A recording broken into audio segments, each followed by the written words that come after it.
Hello, and welcome to this quick walkthrough of our Eco-Logbook prototype.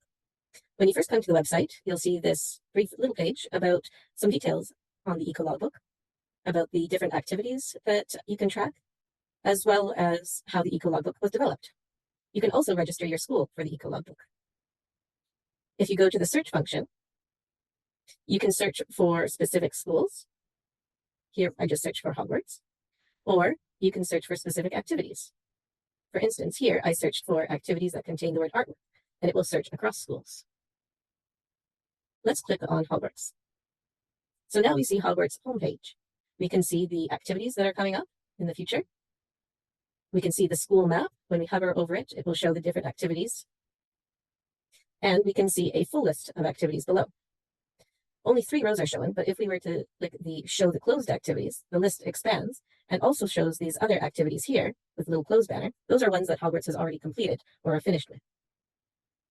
Below that, we also see a summary of the activities, so it gives a count of all the different activities that they've been engaged with. They've done quite a bit, so they've been active in this for quite a long time.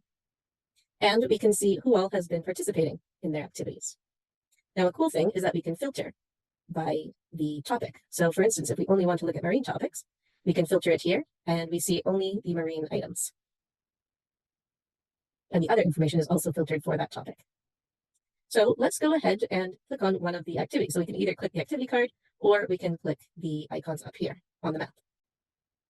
So let's look at the river clean activity. When we click on it, we see an activity page. We have a feature image here. This can be whatever we want. We can have a description of the activity. We see who's participated in it, and we see their goal. So for instance, Hogwarts' goal is to clean 10 miles of river, and we can see that they've done 6 out of 10 miles. Below that, we see more information, more data that has been logged. So this graph shows the number of bags of litter collected from the river over time. So when we hover over the icons there, we can see the date that the litter was collected, as well as the number of bags collected. We also see their reflective logs. We can click on those, and we see an enlargement of the picture, as well as a little reflection about what they did that day or how it went. Clicking on the arrows lets you scroll across and see all of the reflections in one go. And of course, below we see the other activities. So let's click on one that says coming up. So this is an upcoming activity that they want people to know about. So they're going to make a school pond. So just like the last time, we have the title, image, and description, but this has been highlighted as a coming up activity. And it gives us some important information that we need to know about how to participate, like when it is, who they'd like to get involved. Other details, and particularly important, is where to meet. Let's check out now one final activity. This is a closed activity called Vegetable Patch. So when an activity is closed, that means it's completed, and it has one additional reflection at the top that says why this activity has been closed.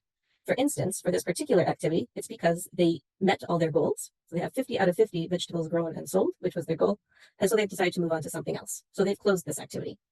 But just like all the others, you can still see the information over time and the different reflections that they've had in the activity. So an important thing is that the color of the different sections changes based on the topic of the activity. Great. Now let's go to see more information about the school.